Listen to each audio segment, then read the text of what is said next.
할렐루야. 조금만 더 크게. 마스크 때문에 잘 안 들려요. 할렐루야.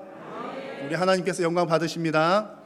네, 5월은 가정의 달입니다. 이번 주 중에 어린이날과 어버이날이 다 있습니다.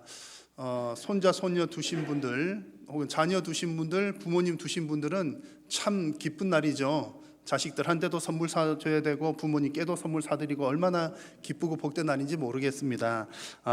이렇게 참 복된 가정의 날들을 보내시면서 그 가운데 주시는 하나님의 은혜와 평강이 여러분들 가정 가운데 풍성하시기를 다시 한번 축복합니다. 여러분 가정 복 받기를 원하시죠?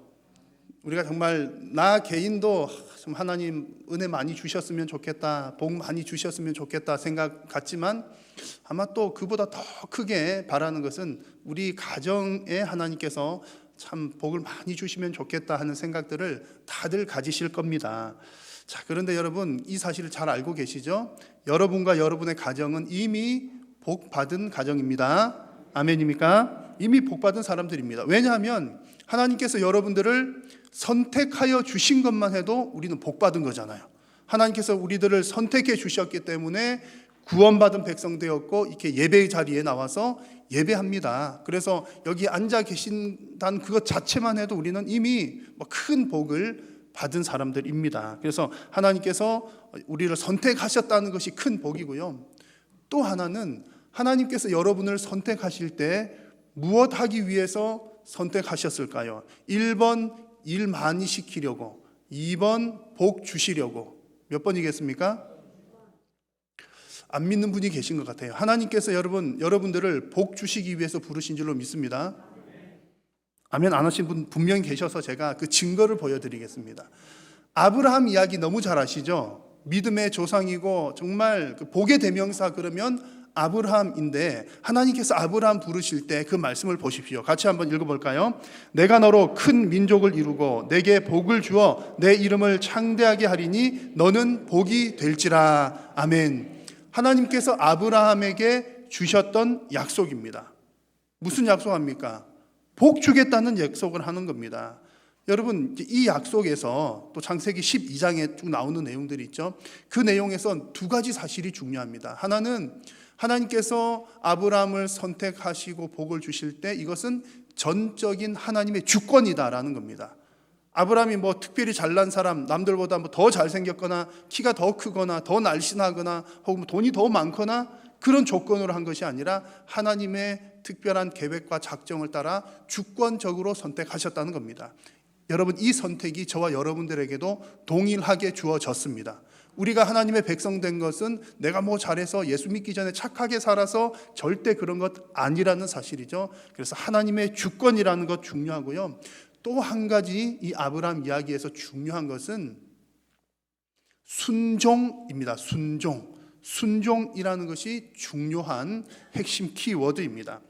아브라함이 선택을 받고 또 하나님께서 복 주시는 장면들이 이제 창세기 12장 1절에서 6절까지 쭉 나오고 계속 나옵니다만 그 가운데에 1절과 4절 말씀이 아주 핵심적인 내용입니다. 1절에서 뭐라고 말씀했냐면 여호와께서 아브라함에게 이르시되 너는 너의 고향과 친척과 아버지의 집을 떠나 내가 너에게 보여줄 땅으로 뭐하라? 가라 명령하셨죠. 4절 말씀에 이에 아브라함이 여호와의 말씀을 따라 갔고 롯도 그와 함께 갔으며 아브라함이 하란을 떠날 때에 75세였더라.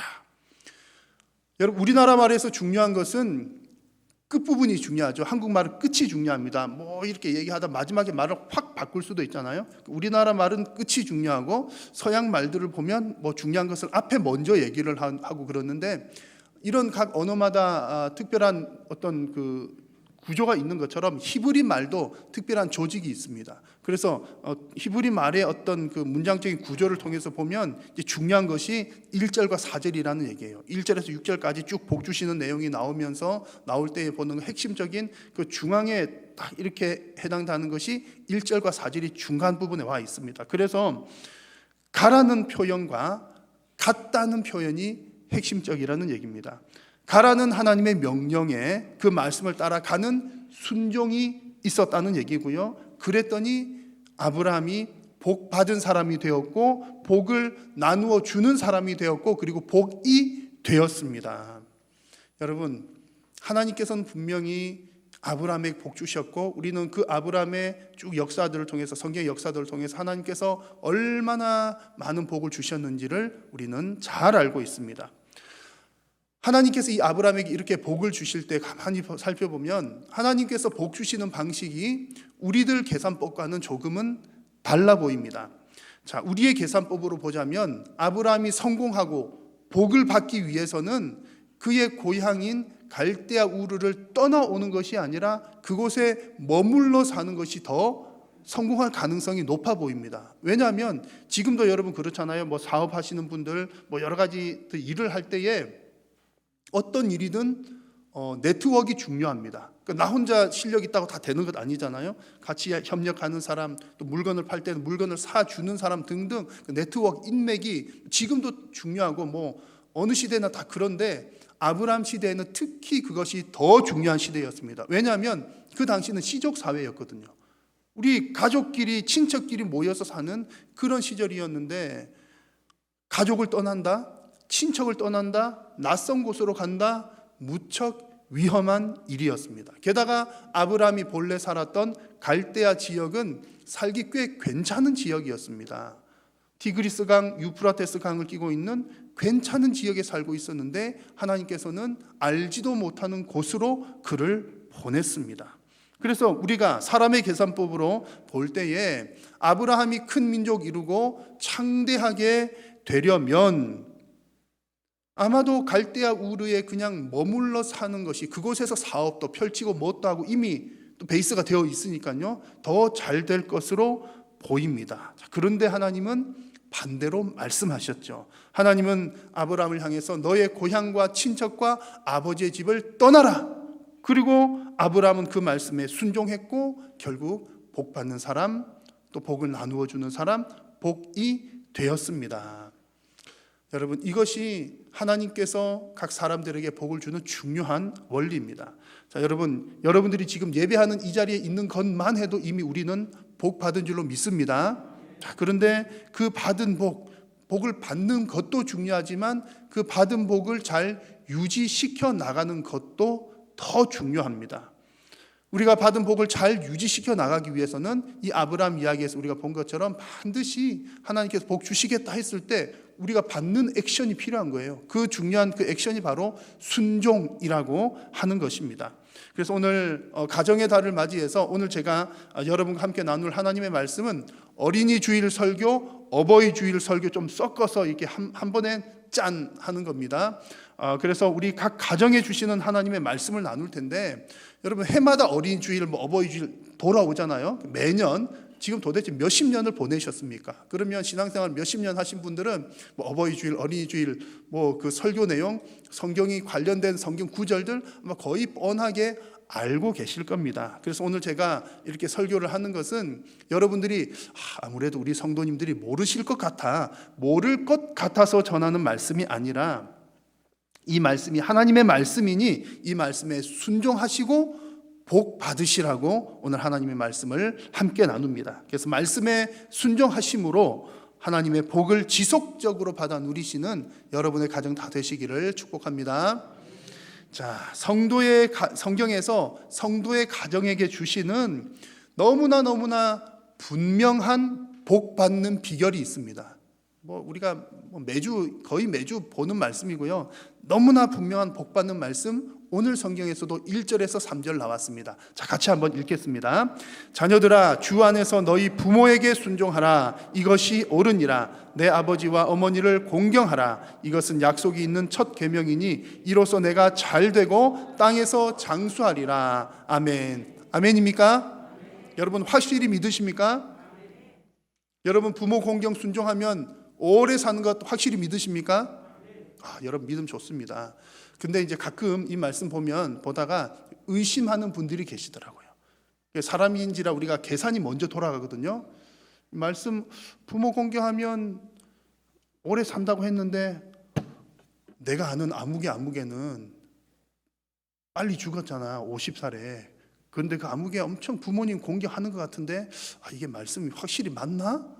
이런 의심이 들기도 하고요. 또 뭐 성경이 이렇게 말하니까는 부모 공경하면 이 땅에서 잘 되고 장수한다 그러니까 참 귀한 말씀이다 그래가지고 누구한테 이렇게 전해 주려고 하는데 의심이 드는 거예요. 아니 내가 이 말을 누구한테 이렇게 알려줬다가 그딴 열심히 했는데 혹시 오래 못 살면 누가 책임을 져야 돼? 이런 의심을 하는 분들이 간혹 계십니다. 자, 여러분들은 정말로 부모에게 순종하면 땅에서도 잘 되고 장수하게 되는 줄 믿으십니까? 확실히 믿으시나요? 아직도 의심하는 분들이 계신 것 같습니다. 근데 확실히 아멘입니다. 왜냐하면 여러분 잘 들으십시오. 믿음은 데이터로 믿는 것이 아니라 믿음은 약속이기 때문에 믿습니다. 무슨 얘기냐면 물론 여러분 우리가 이제 이런 경우들이 많이 있어요. 우리가 이렇게 하는 걸 봤더니 이런 결과가 오더라. 우리 인생에 그런 데이터들이 많습니다. 아무개는 이렇게 살더니 이렇게 잘 됐어. 또 아무개는 이렇게 불순종하더니 이렇게 벌 받았어. 라고 하는 그 어떤 우리의 삶의 데이터들, 그 모범들 많이 있습니다. 충분히 참고할 만하죠. 그러나 여러분, 우리가 믿는 것은 아무개가 이렇게 하는 걸 내가 봤더니 그렇게 되는 것을 경험적으로 믿는 것이 아니라 하나님께서 주시는 약속을 믿는 겁니다. 그래서 우리의 믿음은 약속을 믿는 것입니다. 믿음은 기본적으로 보이지 않는 것을 보는 것이 믿음이고요. 아직까지 이루어지지 않는 약속을 믿는 것이 믿음입니다. 그래서 히브리서 11장에서 뭐라고 말씀했습니까? 믿음은 바라는 것들의 실상이라. 그게 이제 실상이라고 하는 뜻의 이제 그런 내용들이 포함이 되어 있는 겁니다. 하나님께서 먼저 약속하시죠? 약속은 아직까지 이루어진 것 아닙니다. 약속은 이루어질 일입니다. 근데 우리가 뭐 보고 그걸 믿어요? 뭘 보고 확신을 합니까? 그래서 아직까지 이루어지지 않는 그 약속을 마치 확실하게 있는 것으로 생각하는 그 탄탄한 뼈대가 바로 믿음이라는 것이고요. 그리고 그 약속을 믿을 때에 그것은 현실이 됩니까? 안 됩니까? 현실이 됩니다. 누가 현실이 되게 하시죠? 하나님께서 그 약속을 현실로 만들어 주십니다. 이것이 믿음의 과정입니다. 그러니 우리가 할 일은 무엇입니까? 계산하는 것이 아니라 그저 하나님의 약속을 믿기만 하면 됩니다. 근데 이것은 믿지 않는 사람들의 입장에서 볼 때는 참 어리석어 보이기도 해요. 그래서 우리는 무조건 믿기만 해요. 그러면 안 믿는 사람들이 왜 그렇게 어리석냐, 멍청하냐, 별 얘기들을 다 합니다. 제가 그 얘기들을 많이 들었습니다. 그래가지고 한때는 제가 이런 어떤 신앙적인 변증이라고 하거든요. 논쟁하는 것을 좀 좋아라 해가지고 왜 그러냐 해고 이건 이렇고 저건 저렇고 해가지고 설득을 쭉 합니다. 안 믿는 사람 앞에서 막 쭉 설득을 해서 논쟁을 해서 막 이기기도 하고 지기도 하고 막 그걸 하기도 했습니다만 별로 그럴 것 없더라고요. 여러분, 우리의 신앙은 변증도 필요합니다. 때로는 이건 이래서 그래 저건 저래서 그래 그것도 필요하지만 믿음은 그렇다고 해서 나타나지는 것이 아니라 믿음은 하나님의 약속을 그저 순수하게 누가 우리를 향해서 멍청하다 모자라다 어리석다 하더라도 여러분 어리석은 그 믿음에서 능력이 나타나는 줄로 믿습니다. 하나님의 말씀은 능력으로 나타납니다. 똑똑하다고 나타나는 것이 아니라 우리가 믿을 때에 능력으로 나타납니다. 부모 공경에 대해서도 하나님께서 약속하시니까 우리는 믿는 거예요. 특별히 부모 공경에 대해서 하나님은 대단히 큰 복을 약속하십니다. 너가 땅에서 잘 된다, 장수한다. 이것은 우리가 이 땅에 살아가는 동안 받을 수 있는 최고의 복입니다. 하는 일마다 잘 되고 장수한다. 여러분 오래 사는 게 전 인류에게 제일 큰 복 아닐까요? 물론 가끔 이제 90 넘으신 권사님들께서 이런 말씀을 하셔요. 아이고 나 죽고 싶어도 죽지도 않는다. 그런 말씀 하시는데 그래도 여러분 얼마나 그게 큰 복입니까? 오래 살고 싶어도 못 사는데 오래 사는 것 인류가 누릴 수 있는 최고의 복입니다. 근데 하나님께서 그 놀라운 복을 뭐 할 때 주신다고요? 부모 공경할 때 주신다고 약속을 하시는 겁니다. 자, 그러면 왜 하나님께서 이렇게 부모 공경에 대해서 특별한 복을 약속을 하실까요? 그것은 이 부모 공경은 바로 하나님을 경외하는 것과 직결되기 때문에 그렇습니다. 부모 공경하는 것과 하나님 경외하는 것이 바로 연결이 되어 있다는 얘기입니다. 하나님께서는 각 시대마다 대리자를 통해서 말씀하시고 역사하십니다. 구약 시대에는 선지자들을 세우시고 또 하나님의 사람들을 세우셔서 하나님의 말씀을 대언하게 하시고 전하셨고요. 신약 시대도 마찬가지죠. 사도들을 통해서 하나님의 말씀을 또 전파하도록 하셨습니다. 가정에는 하나님께서 부모를 하나님의 대리자로, 하나님을 대신하는 권위자로 세우셔서 그 가정을 이끌어가게 하셨습니다. 그러므로 대리자에게 순종하는 것, 부모에게 순종하는 것은 곧 누구에게 순종이요? 하나님께 순종하는 것이죠. 하나님의 뜻 안에서 그렇습니다. 반대로 말하면 눈에 보이는 그 대리자, 눈에 보이는 부모에게 순종을 하지 않는 사람은 하나님께도 순종할 수가 없다는 것이 정확한 말입니다. 그래서 요한일서 4장 20절을 보십시오. 보는 바 그 형제를 사랑하지 아니하는 자는 보지 못하는 바 하나님을 사랑할 수 없느니라. 같은 맥락의 말씀이죠. 보이는 형제를 사랑하지 않는데 보이지 않는 하나님을 어떻게 사랑할 수 있겠느냐. 보이는 부모에게 순종하지 않는데 보이지 않는 하나님께 어떻게 순종하겠느냐. 같은 얘기입니다. 그래서 골로새서 말씀을 보니까 부모를 공경하는 일은 하나님을 기쁘시게 하는 일이라고 말씀을 했습니다. 이렇게 연결이 되어 있기 때문에 그렇다는 얘기죠. 자, 여러분, 성도가 부모를 공경하면 하나님께서 기뻐하십니다. 우리는 이미 예수님을 믿고 복을 받은 자들이지만 부모에게 순종하고 또 부모를 공경할 때에 하나님께서 우리에게 이 땅에서 최고의 복을 주신다고 약속하셨으니 우리가 부모를 순종하면서 살아가는 그것 자체가 우리가 받은 그 복을 계속해서 받아 누리고 또 더 큰 복을 받는 비결인 줄로 믿습니다. 여러분, 이 약속을 믿고 순종함으로 복된 여러분의 가정 다 되시기를 축복합니다. 여러분들 자신, 나만 복받기를 원하십니까? 내 자식들도 복받기를 원하십니까? 당연히 자식들도 복받기를 원하십니다. 아니, 내가 복받는 것보다 자식들이 복을 더 많이 받기를 원하실 겁니다. 우리가 받은 이 복이 대대손손 이어지기를 누구나가 다 기대를 합니다. 자, 여러분들의 자녀들이 여러분들께서 받으셨던 그 복을 잘 이어받으려면 어떻게 해야 되겠습니까? 하나님의 말씀을 자녀들에게 가르쳐야 합니다. 성경에서는 분명하게 얘기합니다. 자녀들에게 하나님의 말씀을 가르칠 때에 우리가 받은 그 복을 자녀들도 똑같이 받아서 누릴 수가 있습니다. 자, 오늘은 어린이 주일인데요. 가정에 어떤 자녀들, 손자, 손녀 있으신 분들 또 아이들에게 선물 아마 해주시겠죠. 선물을 해줄 겁니다. 여러분, 자녀들에게 해줄 수 있는 최고의 선물은 무엇이겠습니까? 믿음을 전수시켜주는 것이 최고의 선물입니다. 믿음 갖게 하는 것이 정말 최고의 선물입니다. 우리가 아무리 어떤 돈을 많이 준들 혹은 실력을 갖추도록 한들 그것도 전혀 무의미하다는 것은 아니지만 믿음이 들어가야 스스로가 알아서 책임감 있게 인생도 살아가고요. 믿음이 들어가야 열심히 노력해서 능력도 갖추게 됩니다. 믿음 있는 사람은 인생을 허투루 살지 않습니다. 믿음 있는 사람은 나에게 주어진 내 인생의 이 시간 자체가 얼마나 귀한 것인 줄로 알기 때문에 사명감을 가지고 그 인생을 살아갑니다.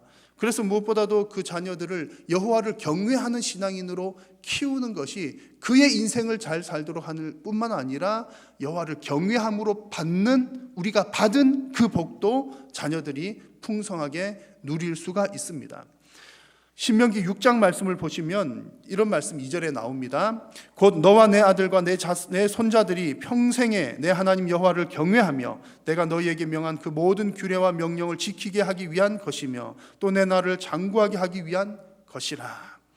신명기 말씀은 2절에 나온 것처럼 너와 이스라엘 그 백성들, 지금 가나안 땅을 바라보면서 이제 곧 들어갈 그 백성들과 그 아들들, 손자, 손녀들이 가나안 땅에 들어가서 지켜야 할 규칙들을 쭉 설교한 내용이 신명기 말씀입니다.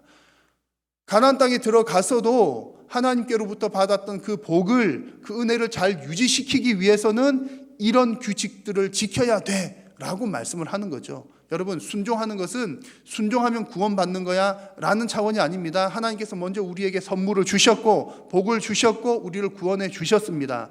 구원받은 백성들이 그 받은 복을 지속적으로 잘 유지시켜 나가고 계속 받고 하나님과의 관계를 유지시키기 위해서 필요한 것이 순종이라는 거죠. 하나님 말씀대로 살아가는 것입니다. 자녀들이 그렇게 살아갈 때에 자녀들도 똑같이 복을 받는다는 얘기입니다. 자, 그러면 우리 자녀들이 하나님의 규례에 순종하면서 살 수 있도록 하려면 어떻게 해야 됩니까? 하나님의 말씀을 먼저 알아야죠. 규칙을 지키려면 그 규칙이 무엇인지를 알아야 그 규칙을 지킵니다. 하나님께 순종을 하려면 하나님의 말씀이 무엇인지를 알아야 말씀에 순종합니다. 말씀을 듣지 않고는 말씀에 순종할 수가 없지요. 그래서 신명기 31장 말씀을 보면 곧 백성의 남녀와 어린아이와 내 성읍 안에 거류한 타국인을 모으고 그들에게 듣고 배우고 무엇을요? 하나님의 규례를 말씀을 내 하나님 여호와를 경외하며 이 율법의 모든 말씀을 지켜 행하게 하고라고 말씀합니다.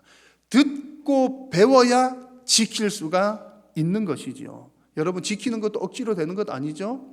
내가 지켜야 되겠다라고 하는, 또 왜 지켜야 되는지에 대한 그 믿음이 들어가야 말씀을 지키게 됩니다. 믿음이 생겨야 지킬 수 있습니다. 여러분, 믿음은 어떻게 생기나요? 로마서 말씀 보니까 하나님의 말씀을 들어야 믿음이 생긴다고 했습니다. 결국 또 하나님 말씀을 듣는 거예요.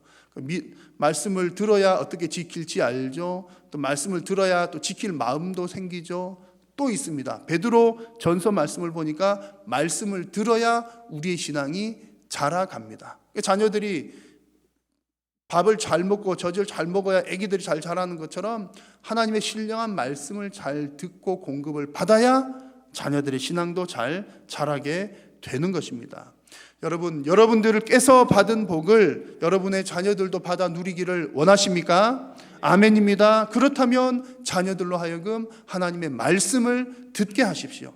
예배 시간에 나와서도 하나님의 말씀을 듣게 하시고 또 평소에도 하나님의 말씀 성경을 잘 읽을 수 있도록 환경을 조성해 주시고 또 격려를 해 주십시오. 이것이 대대손손 자녀들이 복받을 수 있는 비결입니다. 저는 이것이 가장 정확하고 확실하고 또한 유일한 비결이라고 확신합니다. 그런데 생각보다도 우리 성도님들께서 이 부분에 약합니다. 아니, 목사님 무슨 말씀하세요? 난 우리 자녀들에게 얼마나 예수 잘 믿으라고 귀에 못이 박히도록 얘기를 했는데, 아마 대부분 그렇게 하셨을 거예요. 아니, 자식들더러 너 예수님 대충 믿어도 돼? 이렇게 말한 부모는 없지요, 당연히.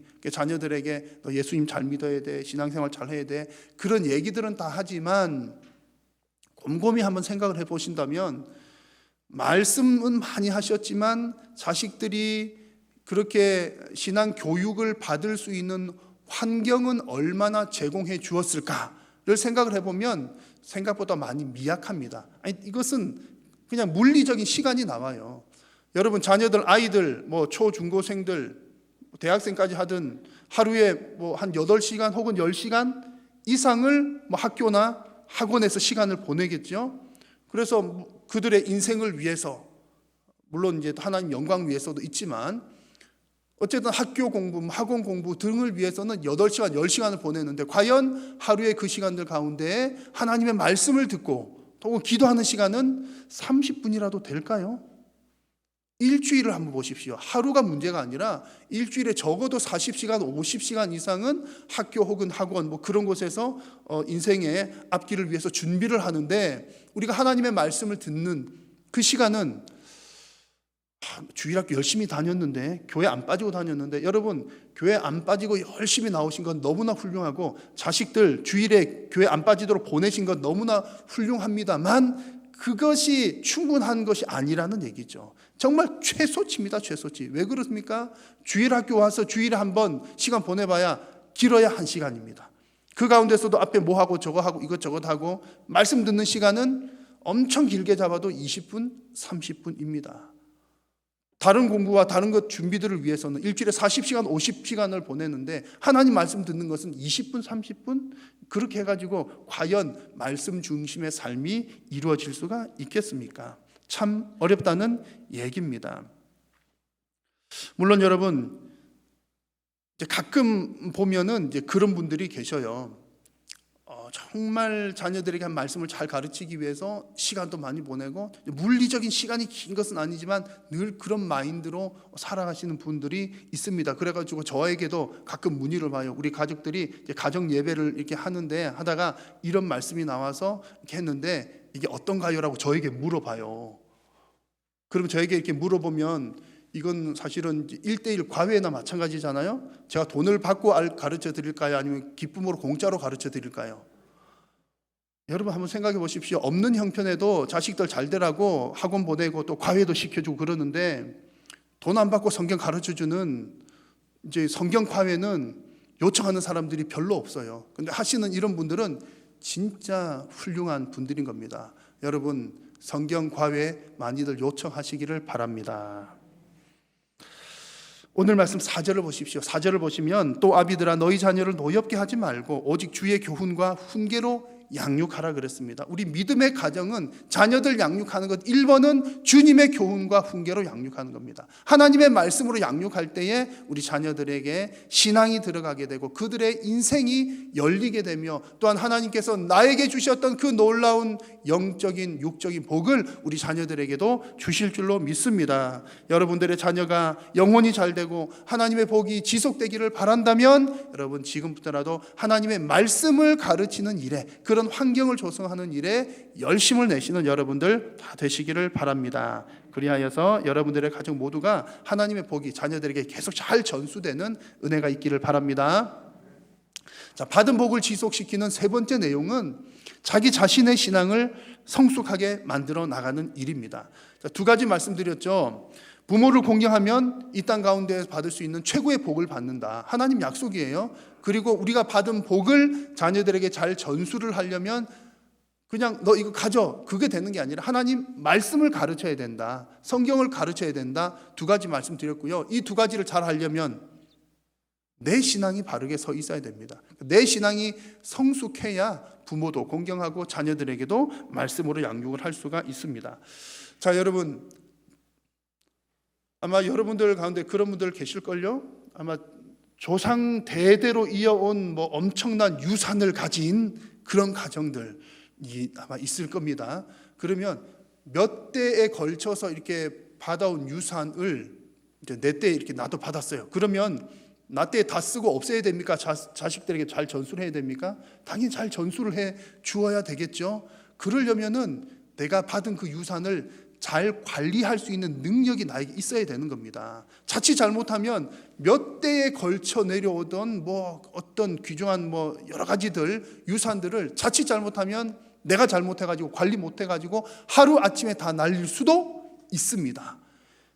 믿음의 유산도 비슷합니다. 나 때의 그 믿음의 유산이 딱 끊어질 수도 있다는 얘기입니다. 뭐 하지 않으면요, 내가 나의 신앙을 잘 성숙시켜 나아가지 않으면 그럴 수 있습니다. 그래서 여러분 성숙한 신앙이 되어야 우리 믿음을 잘 전수시켜 줄 수가 있습니다. 그러면 성숙한 신앙인이 되는 것은 뭐 어떻게 가능합니까? 절대로 어렵지 않습니다. 하나님 말씀을 잘 듣고 말씀대로 순종하는 사람이 성숙한 신앙인입니다. 여러분 우리 교회 비전이 무엇입니까?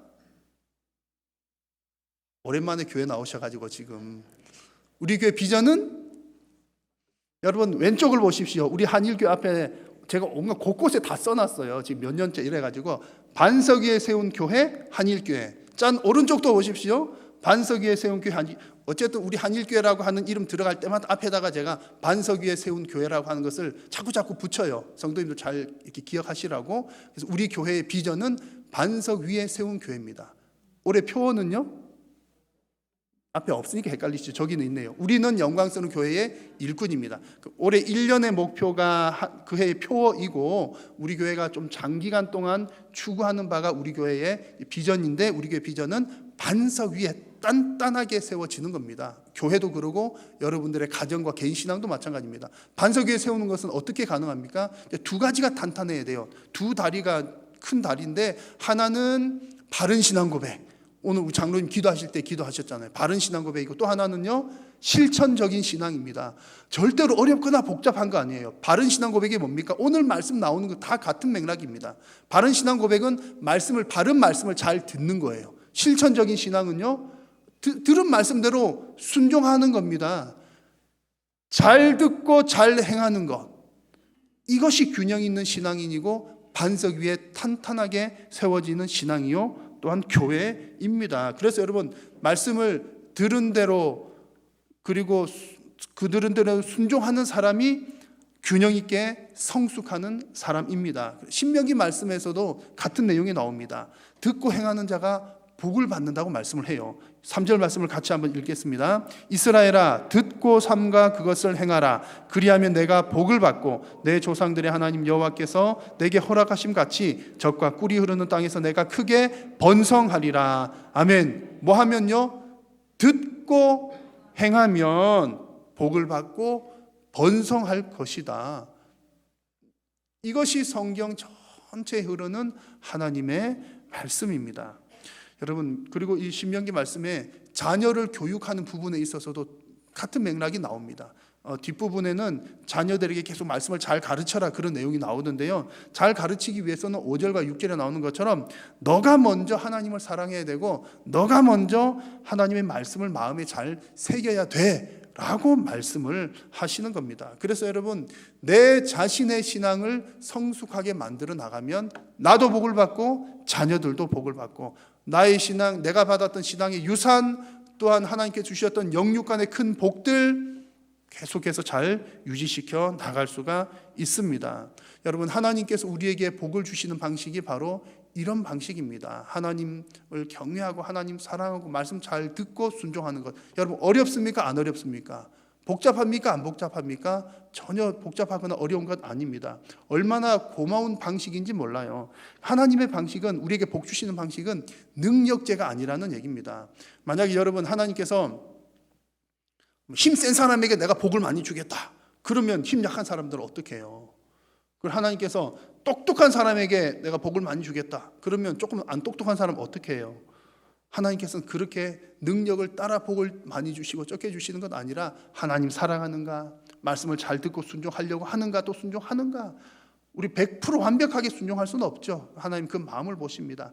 듣기를 원하는가, 순종할 마음이 있는가. 하나님께서 그런 자들에게 복 주십니다.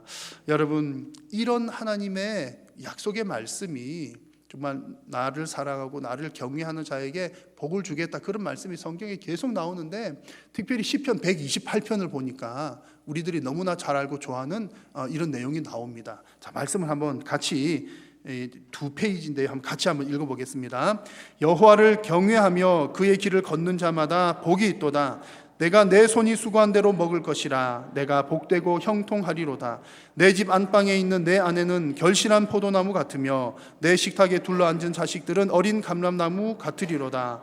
여호와를 경외하는 자는 이같이 복을 얻으리로다.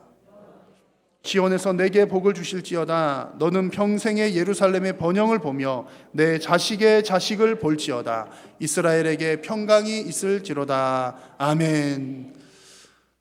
너무나 은혜가 되고 참 좋은 말씀입니다. 하나님께서 그 가정에 복 주신다는 내용이 쭉 나와요. 쭉 나오는데 제일 첫 번째 원칙이 뭡니까? 여호와를 경외하며 그의 길을 걷는 자. 그의 길을 걷는다는 것은 하나님께서 주신 말씀대로 순종하면서 살아가는 겁니다. 말씀대로 살아가는 자에게 하나님께서 복을 주시는데, 먹을 것도 주시고 입을 것도 주시며 가정에 평강도 주시고 자녀 손손 잘 되게 하신다 는 하나님의 약속입니다. 여러분, 이 약속의 말씀의 복이 여러분들의 가정에 충만하시기를 축복합니다. 여러분, 오늘 여러분들의 가정에게 주신 이 하나님 말씀을 꼭 잘 새기십시오. 어려운 얘기, 우리 모르는 얘기는 하나도 없잖아요. 중요한 것은 내가 이 말씀에 순종하느냐 순종하지 않느냐입니다. 우리가 건강하게 사는 비법은 다 알고 있어요. 비법은 다 아는데 그대로 행동을 하느냐 안 하느냐에 따라서 건강하냐 안 하냐가 판가름이 날 수가 있습니다. 오늘 주신 말씀처럼 부모를 공경하시고, 또 자녀들을 다른 것보다도 말씀으로 자녀들을 잘 양육하시고, 또 여러분들 개인의 신앙에도 성숙에 힘을 쓰셔서 여호와를 경외하는 가정 되심으로 하나님께서 주시는 복이 여러분의 때뿐만 아니라 대대손손 이어져 가는 믿음의 명가들이 다 되시기를 축복합니다. 기도하겠습니다. 살아계신 우리 하나님, 은혜를 감사합니다. 오늘도 저희들을 통하여 영광 받으시니 감사하고 또한 말씀하여 주시니 감사합니다. 하나님 주신 말씀 주님 우리가 아멘으로 받게 하시고 순종하게 하시고 순종할 때에 주시겠다고 약속하신 그 하나님의 풍성한 복을 받아서 누리는 귀하고 복된 가정들이 다 되게 하여 주옵소서. 예수님의 이름으로 기도드립니다. 아멘.